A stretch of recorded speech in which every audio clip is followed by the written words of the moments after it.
भाऊसाहेबांच्या सगळ्या गायी चोरून आणले आणि अशा ठिकाणी बांधून ठेवले आहेत की त्याला उभ्या जन्मातही सापडणार नाहीत. त्याच्या घरात दुधाचा एक थेंबही मिळणार नाही आज.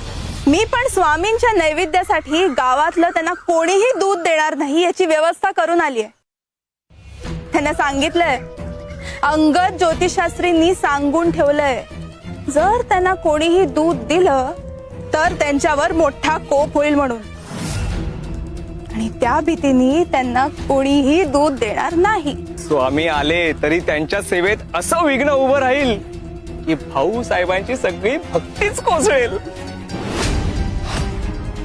भक्तीपेक्षा भीती मोठी असली की देवही दारात थांबतो असं म्हणतात. ती बाई उरलेली 90 नाणी घेऊन गेली.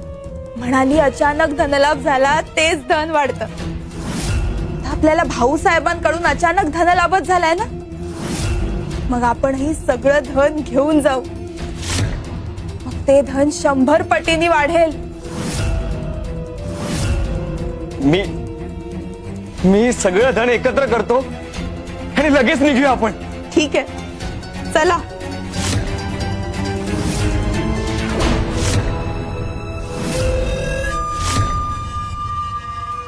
वाढ तर होणार, पण तुमच्या धनात नाही, तुमच्या मनस्तापात.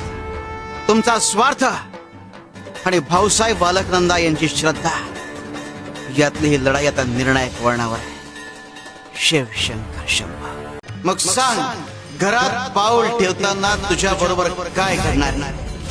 काही घडणार नाहीये. माझा आजचा दिवस शुभ आहे.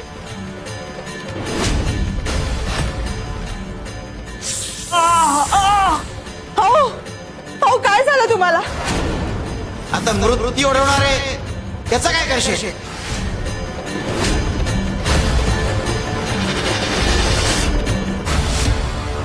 आमच्याकडून काही चूक झाली असेल तर क्षमा करा. उठा ना. काहीतरी बोला. काही होणार नाही त्याला.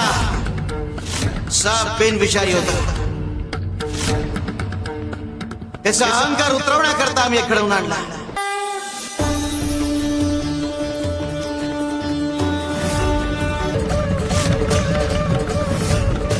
अहंकार असा विषय, ते शरीर नाही, आत्मा मामा. अरे शाणा हो, भाऊसाहेबाला त्रास देणं सोड,